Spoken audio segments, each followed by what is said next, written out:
Les Algériens se préparent pour les élections communales prévues le 29 novembre prochain. Et puis les travaux de la centrale d'Alinakiri à Ovendo au Gabon se poursuivent. Ce sont là pour les grands titres de cette édition, la première de la semaine. Bonsoir et merci de suivre Afrique Média. La nouvelle est tombée depuis samedi dernier en Algérie. Les élections locales pour le renouvellement des assemblées populaires communales et des wilayas APC et APW auront lieu le 29 novembre prochain. Un scrutin qui intervient après les législatives du 10 mai dernier, suivant le reportage. Ce second grand événement de l'année en cours, après les législatives du 10 mai dernier, concernera le renouvellement de 1541 assemblées populaires communales et de 48 assemblées de wilaya. Une échéance électorale qui intervient après la révision de la loi organique relative au régime électoral et qui stipule dans son article 66 que les sièges à pourvoir sont répartis entre les listes proportionnellement au nombre de suffrages obtenus par chacune d'elles, avec application de la règle du plus fort reste. Toutefois, cette même loi précise que les candidats en lice n'ayant pas obtenu 7% des suffrages exprimés ne seront pas admis à la répartition des sièges. Une situation qui peut pousser certaines des 47 formations politiques agréées à présenter pour la prochaine échéance des listes communes. Une course qui s'annonce très rude entre les partis politiques et dont la plupart ont déjà entamé des rencontres avec leurs militants. Des réunions visant principalement à bien préparer ces élections et gagner le maximum de sièges au niveau local. Direction Gabon, où les travaux de la construction de la centrale d'Alinakiri à Ovendo vont bon train. Cette centrale devrait résorber le déficit énergétique de Libreville. Cet investissement s'inscrit dans le cadre de la mise en œuvre du schéma directeur électrique au Gabon, suivant le reportage. D'où Alinakiri. En ce jour de week-end, ce n'est pas le calme plat autour du site de la centrale électrique. Ici, des ouvriers des sociétés Sino Hydro et Ramki sont à pied d'œuvre depuis plusieurs jours. Ils s'activent pour la pose d'un câble électrique vers la capitale gabonaise. La toute nouvelle station, équipée de 4 groupes, devrait produire 70 MW d'électricité. Une offre en électricité essentiellement bénéfique aux populations. Là, de la salle de contrôle, il y a toujours quelqu'un ici qui veut voir. Si on a besoin, on peut même contrôler ce qui se passe dans les groupes. Tout que vous voyez ici, toute l'électricité électronique contrôle. Dotée de machines de dernière génération, la centrale d'Ovendo est l'œuvre d'un groupe israélien, Telemenia. Vous voyez ici le transformateur. En fer, ça s'appelle une portique. Pour s'accrocher au pilon, ok, il faut avoir là-bas, ça s'appelle une portique. C'est quelque chose comme tu vois ici. L'aménagement d'Alinakiri devrait permettre de résorber efficacement les coupures de courant, ou plutôt le déficit énergétique de la capitale gabonaise. Low voltage, medium voltage, high voltage, c'est le courant. Tout le courant passe ici, il y a un tunnel, ça sort, ça va au transformateur à la fin au pilon et au grid. La centrale intègre le processus de modernisation et le renforcement de l'offre énergétique. À côté de cet aménagement, le président de la République met un point d'honneur à la construction d'un réseau électrique interconnecté de haute tension à moindre coût. À mon avis, tout va être terminé ce mois-là. Parce qu'il y a la ligne qui doit être accrochée. C'est des autres sous-traitants qui le font. De notre part, nous sommes prêts au mois de septembre. Et une fois que tout s'est accroché, dès ici, ça va rouler. Lorsque notre capacité collective et notre conscience nationale sont au rendez-vous, la divinité nous aide à relever les défis qui semblent les plus insurmontables dans tous les chantiers que nous entreprenons. Estimé à 124 milliards de francs CFA, le double projet de FE2 à Minzik et de l'impératrice Eugénie à Fougamou s'inscrit dans la mise en pratique du schéma directeur de l'énergie électrique au Gabon. Un grand pas vers le désenclavement énergétique et la création de nouveaux pôles de croissance nécessaires à l'économie locale. Au Cameroun, l'ANOFIA, la nouvelle financière africaine, vient d'ouvrir ses deux agences dans la région de l'Ouest, respectivement à Tan et à Bafoussam. La cérémonie d'inauguration a été présidée par le gouverneur de la région, Midiawa Bakari. Dora Notio pour le reportage.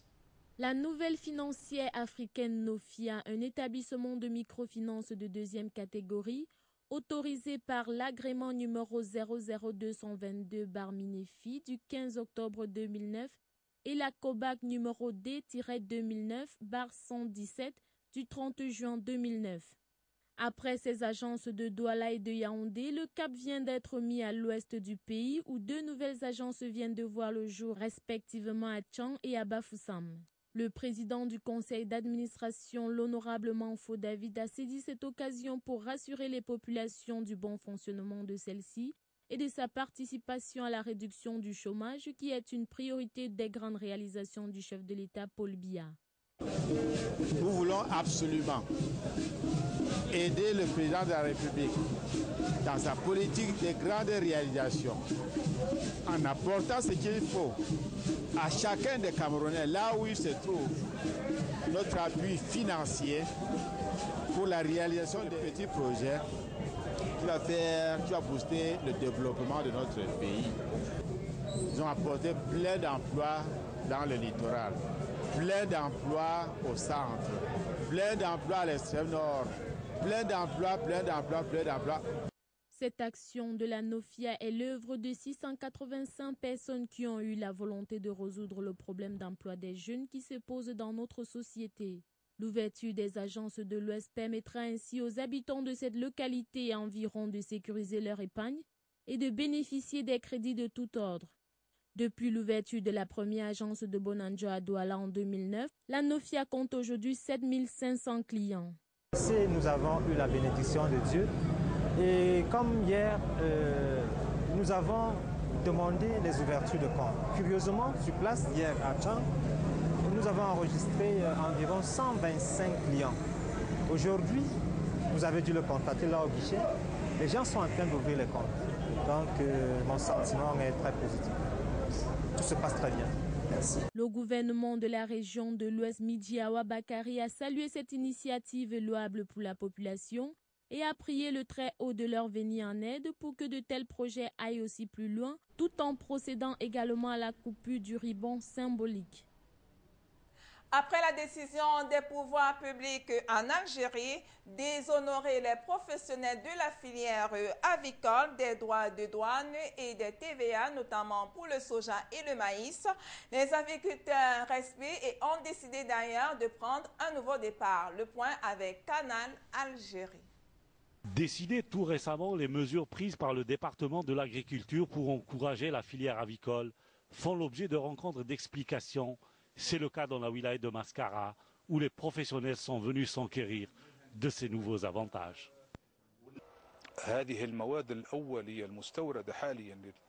Les intrants dans la production avicole sont désormais exonérés de droits de douane et de TVA. Les exemptions qui vont concerner le soja et le maïs, ce qui va se répercuter sur les prix des viandes blanches et des œufs.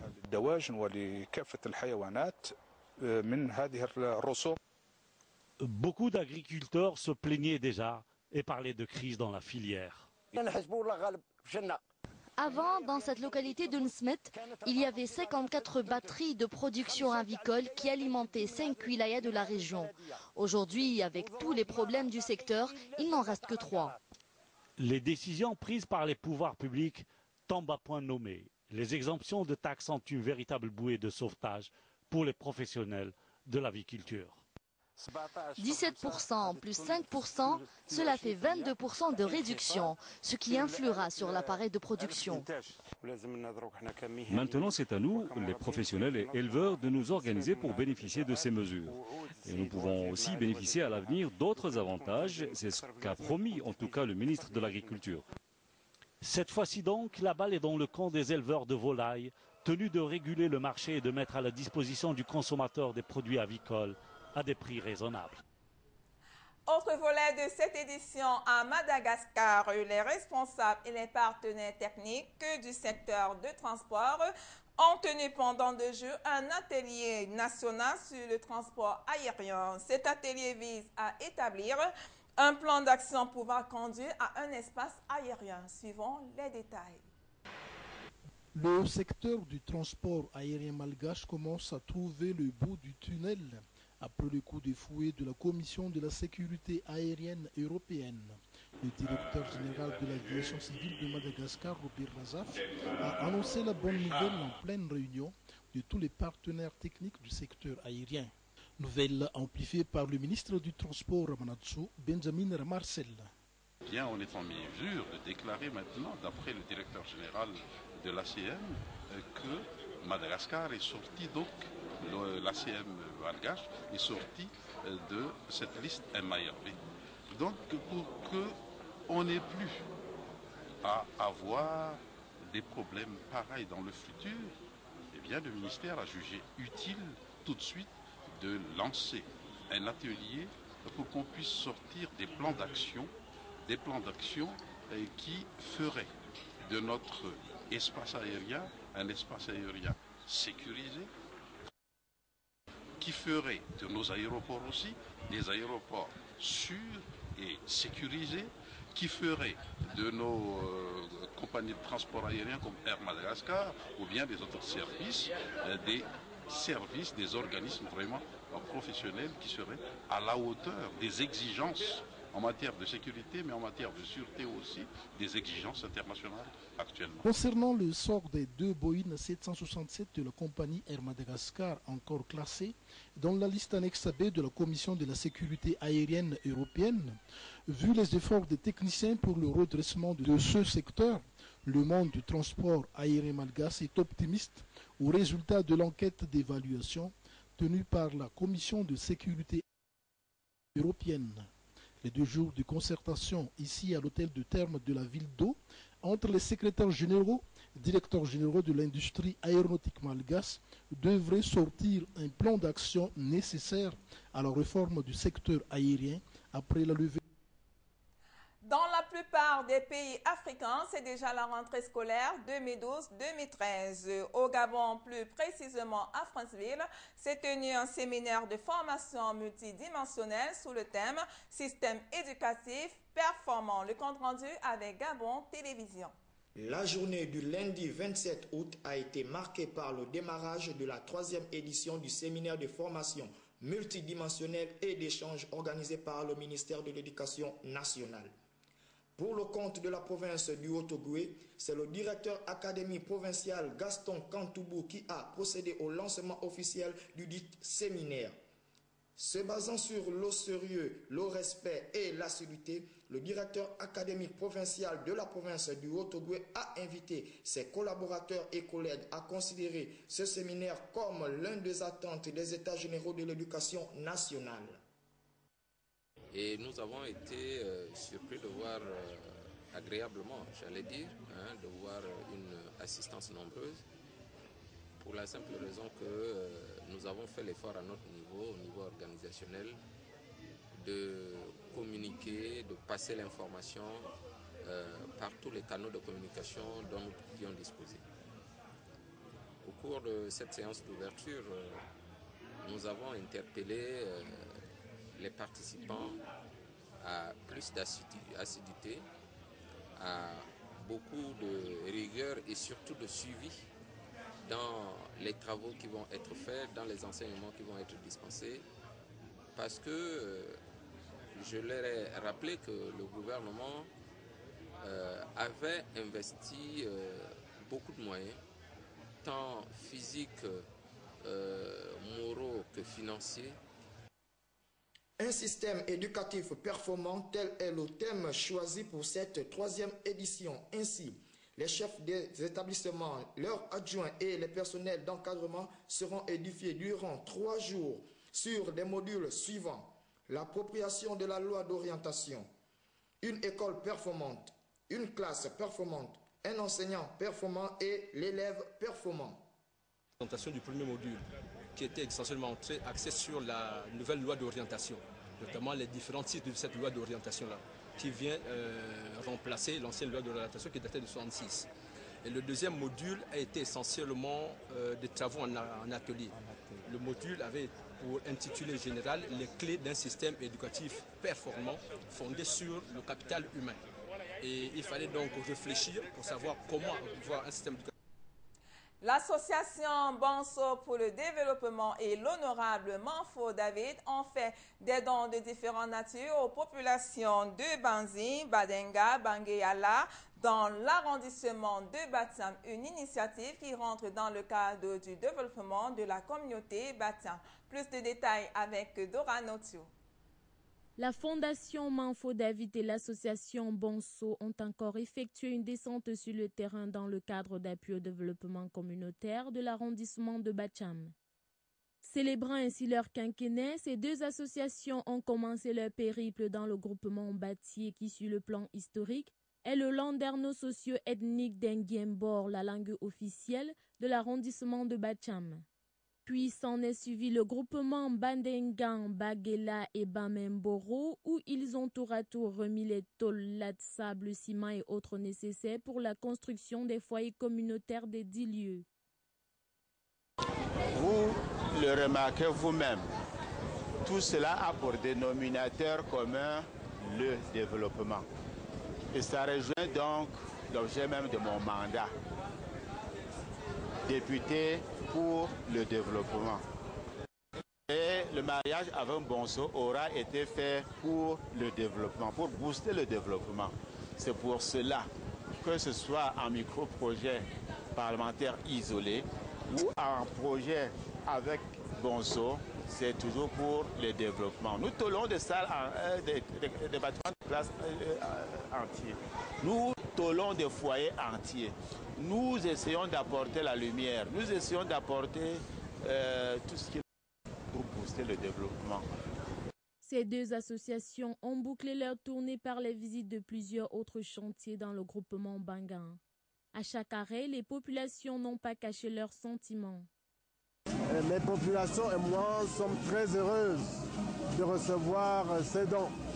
Oui, parce que ces dons viennent apporter une solution très importante par rapport à notre projet de construction de foyers communautaires que nous avons entrepris et pour lesquels nous sollicitons, n'est-ce pas, vraiment les faveurs de toutes les bonnes volontés. Au-delà des dons de même nature que les deux associations ont l'habitude d'offrir, ils ont promis aux populations de cet arrondissement d'en faire un peu plus dans les années à venir. Par la même occasion, le porte-parole des chefs traditionnels du groupement a exhorté tous les lieux sacrés du groupement à bénir ce couple pour que de tels projets soient de plus en plus multipliés dans le futur.